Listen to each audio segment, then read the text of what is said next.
Mes chers élèves de 3e année, salam alaikum wa rahmatullahi wa barakatuh. J'espère que vous allez bien. Voilà un autre examen, un exemple d'examen régional de l'an 2024 de la région Suisse Messa en la matière d'SVT. Donc, comme d'habitude, voilà, vous allez voir l'examen comme il a été présenté. Essayez de répondre personnellement avant de voir la correction pour savoir à quel point vous avez assimilé le cours de l'immunité et de système nerveux pour savoir quelles sont les lacunes pour les réviser pour l'examen, Inch'Allah. Espérons que ça va vous aider pour la préparation de votre examen. À la barakatullah, commençons par la restitution des connaissances. Vous avez des items ici, on vous demande de répondre. Ici, donner la case ou bien la croix dans la case correspondante. Première proposition. L'influx nerveux sensitif est produit au niveau de l'aire motrice, l'aire sensitif, l'organe récepteur, l'organe effecteur. Alors, essayez de répondre d'une manière intelligente. Donc, l'influx nerveux sensitif, on souligne sensitif ici. Donc, pas de relation avec la motricité. Sensitif, ça reste ici, ici. On a organe récepteur, on a un organe effecteur. L'organe effecteur, c'est les muscles, donc il vous reste deux ça. Donc, l'influx nerveux sensitif se produit. Donc, c'est au niveau de l'organe récepteur qui est la peau ou bien les autres organes sensitifs, la peau, etc., etc. Alors, la deuxième proposition, le sens de propagation dans un réflexe médiaire. Donc, essayez d'imaginer le trajet de l'influx nerveux pendant l'arc réflexe. Donc, est-ce qu'on commence par le R sensitif? Non, donc on va le rejeter. Le récepteur aussi, il y a un récepteur, donc le seul trajet, ça commence par récepteur, nerf sensitif, la moelle épinière, le nerf moteur, l'effecteur. Exact. Pour celle-là, on commence par le nerf moteur. La moelle épinière, c'est le centre, donc c'est pas le départ, donc il reste la proportion la plus correcte, c'est celle-là. Alors, pour chaque item, toujours le même type d'exercice. L'unité structurale du muscle squelettique est-ce que le faisceau musculaire, ou bien la fibre, ou le tendon, ou bien la fibre nerveuse. Donc, nerveuse, il n'y a pas de relation. Le tendon, il rattache les muscles aux os. Il vous reste ces deux-là. Donc, le faisceau, c'est un ensemble de fibres musculaires. Donc, ça reste la proposition la plus correcte, c'est celle-là. Alors, le système nerveux central est constitué de cerveau, cervelet, nerf rachidien, bulbe rachidien. Le récepteur nerveux, le cerveau, cervelet, bulbe rachidien, moelle épinière, le cerveau, cervelet, muscle, bulbe rachidien. Donc, on va essayer d'éliminer qui n'ont pas de relation logique. Les muscles n'ont pas de relation. Ici, le cerveau, cervelet, bulbe rachidien, la moelle épinière, c'est la proposition qui est correcte. Alors, citer deux dangers menaçant le système nerveux. Donc, vous avez plusieurs, vous allez choisir. Ici, nommer la zone de jonction, c'est-à-dire de contact entre une fibre nerveuse et une fibre musculaire. Donc, les deux, je vous ai présenté ici à la drogue, le manque de sommeil, tabagisme. On vous demande de citer deux de ces quatre, si vous voulez. Nommer la zone de jonction, c'est-à-dire le contact entre fibre nerveuse et fibre musculaire, c'est la plaque motrice. Alors, on vous demande d'écrire le vrai ou faux devant chaque proposition. Donc, l'inflammation locale, je rappelle l'inflammation locale, c'est une réponse immunitaire naturelle. Alors, locale facilite le passage des microbes vers le sang. La diapédèse est le passage des phagocytes des vaisseaux sanguins vers le foyer d'inflammation, c'est-à-dire l'endroit de l'inflammation.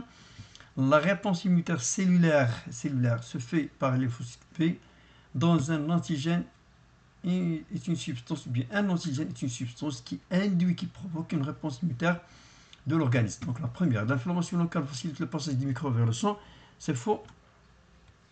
Alors diapédèse, c'est le passage des phagocytes des vaisseaux sanguins vers le foyer, bien sûr, c'est le passage à travers la paroi des vaisseaux sanguins. La réponse immunitaire cellulaire se fait par les lymphocytes B, c'est faux parce que les lymphocytes B produisent des anticorps qui entrent dans l'immunité spécifique à médiation humorale. Donc, un antigène, une substance qui induit, qui provoque, qui conduit à une réponse immunitaire de l'organisme, il est vrai. Alors, on vous demande de relier les deux éléments. Ici, vous avez l'être vivant, microscopique bien sûr. Ici, vous avez ses caractéristiques. Donc, la paralysie, bacilles, ce sont des bactéries de tétanos. cellules de levure et les virus. Donc la paramécie, c'est un protozoaire. Bacille, type, bien, il sécrète la toxine. Les cellules de levure se multiplient par bourgeonnement. Et les virus, bien sûr, ils se multiplient à l'intérieur des cellules vivantes. Passons à la deuxième partie, c'est-à-dire la restitution, le raisonnement scientifique à la communication écrite et graphique. Donc je rappelle, vous avez ici un document. Après avoir lu ce texte-là, essayez de le lire tout entier pour savoir de quoi il s'agit. Donc un patient se présente à l'hôpital, il souffre d'une paralysie des muscles faciaux, c'est-à-dire les muscles du visage, de la zone inférieure droite. Ici vous avez un encadre en pointillé, c'est la partie concernée. Alors, du visage, la zone P, c'est indiqué ici.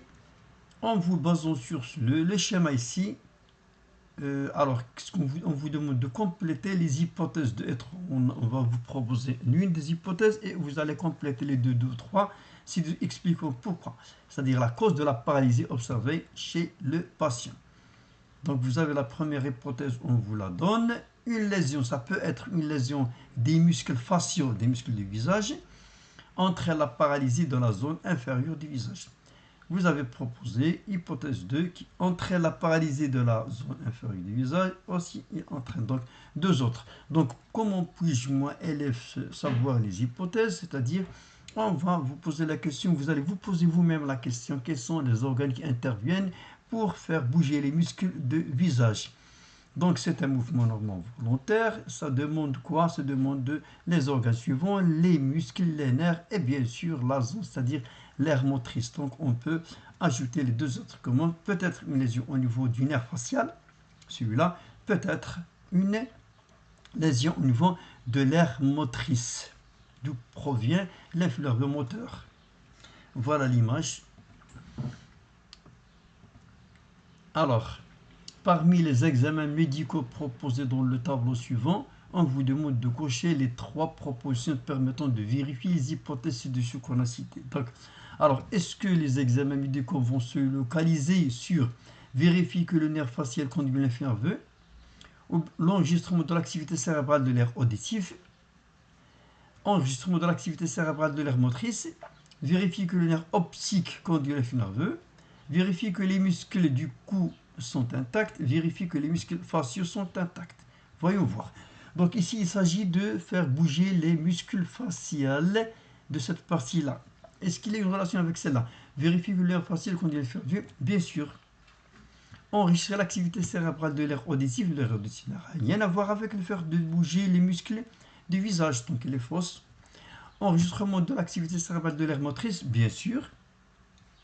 Vérifier que le nerf optique n'a rien à voir avec cela, parce que le nerf optique conduit l'influx nerveux vers l'aire visuelle. Vérifier que les muscles du cou, sont très loin ici, ils n'ont pas de relation.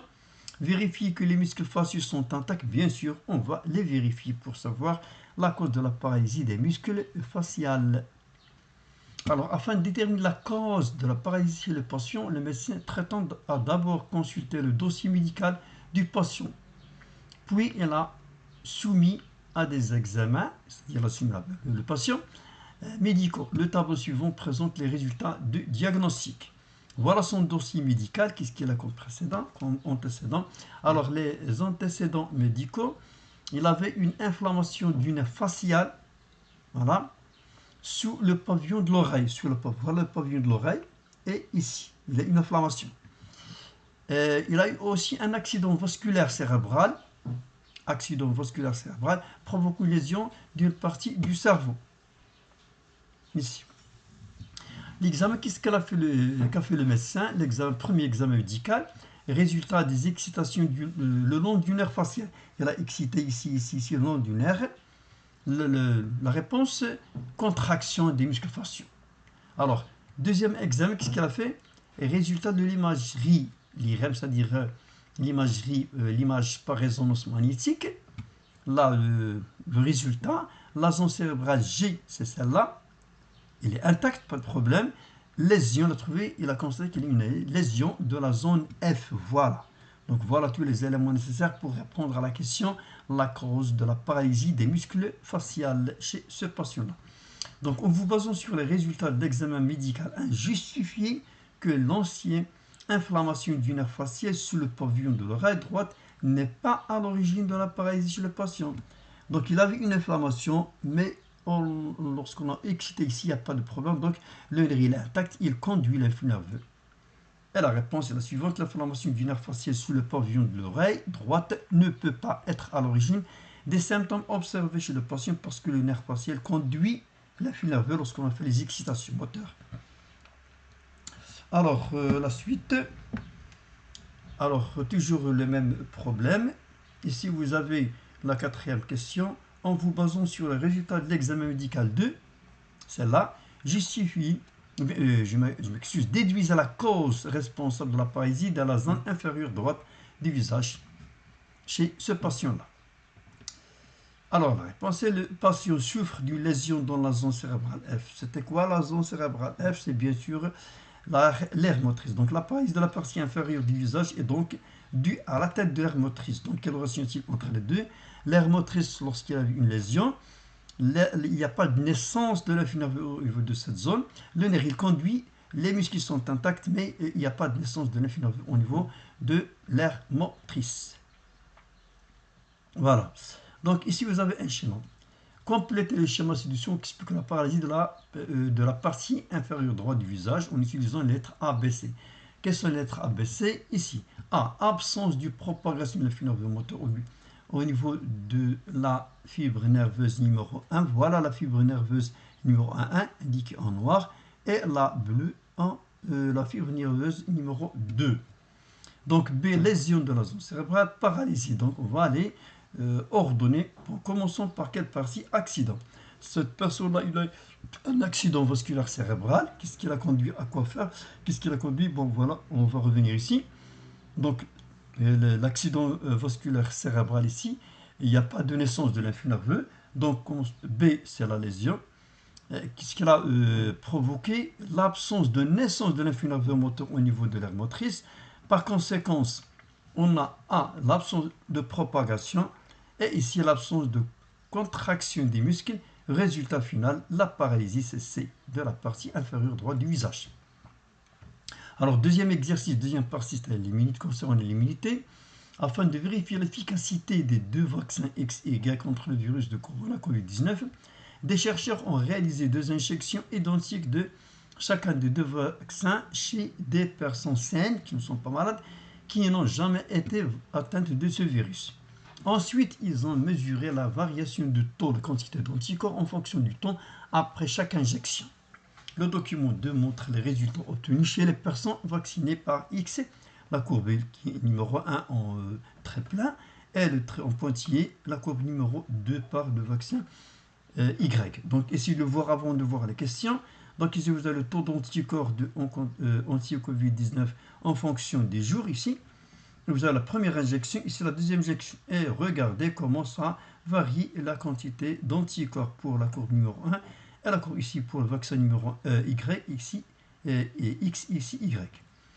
Donc, la question demandée, en vous basant sur les données ci-dessus, précisez le type de la réponse immunitaire spécifique induite par les injections de 2 vaccins X et Y, et vous allez justifier votre réponse. Donc ici, là, la production des anticorps. Donc, puisqu'il y a la production des anticorps, donc la réponse immunitaire, il est à médiation humorale, parce qu'il est fait par la production des anticorps. Deuxième question, dégager à partir du document de toujours les données qui montrent que, petit a, la réponse immunitaire secondaire, c'est celle-là, est plus rapide que la réponse immunitaire primaire. Voilà la réponse immunitaire primaire. Ça reste là après, ici. La réponse immunitaire secondaire est plus importante. Regardez ici après à la deuxième injection. Est plus importante que la réponse immunitaire primaire. Donc voilà, la courbe, ça nous montre, ça nous donne la réponse. Donc il est immédiatement après la deuxième injection pour les 2 vaccins. Donc après l'injection, il y a la production directe des anticorps pour la courbe 1, pour la courbe 2, pour l'antigène Y et l'antigène X normalement. Mais regardez la différence entre les deux. On va voir la réponse à la question B. La réponse immunitaire secondaire est plus importante que la réponse. Donc il a été le taux d'anticorps produit contre le Covid-19. Lors de la première réponse, elle était de 15 ici, voilà, alors que l'autre, ici presque 20, ici 35. Alors, expliquez pourquoi la réponse immunitaire secondaire est plus rapide que la réponse immunitaire primaire. Donc, vous le savez pendant le cours, lorsqu'un antigène entre dans notre corps, il y a le système immunitaire qui va produire des anticorps, mais aussi avant de produire des anticorps, il y a formation des cellules mémoire, des lymphocytes B mémoire qui vont se rappeler de l'antigène qui est entré dans le corps pour la première fois. Et la quatrième question, déduisez lequel des deux vaccins est le plus efficace. Est-ce que Y ou bien X contre le Covid-19? Et vous allez justifier votre réponse. Donc bien sûr, pour la première, la réponse immunitaire secondaire est plus rapide parce qu'il est la deuxième injection de chacune des deux vaccins X et Y. Réactive la mémoire, les cellules immunitaires mémoire générées lors de la première injection. Pour la quatrième question, déduisez l'étude de 2, bien sûr, comme vous l'avez constaté sur le graphe, que le vaccin X il est plus efficace parce qu'il y a production d'une grande quantité que le Y contre. Donc le taux d'anticorps produit contre le Covid-19 dans le cas de vaccin X est plus important que celui contre le vaccin Y. Merci de votre attention. J'espère que ça va vous aider à la préparation de votre examen. Voilà la citation de Julie Andrews, qui est une artiste écrivaine britannique qui est née en 1935, qui vous dit que la persévérance, c'est d'échouer 19 fois pour réussir la 20e fois. المثابرة هي انتشار 19 مرة لكي تنجح في المرة 20. Bon courage la prochaine fois, Inch'Allah.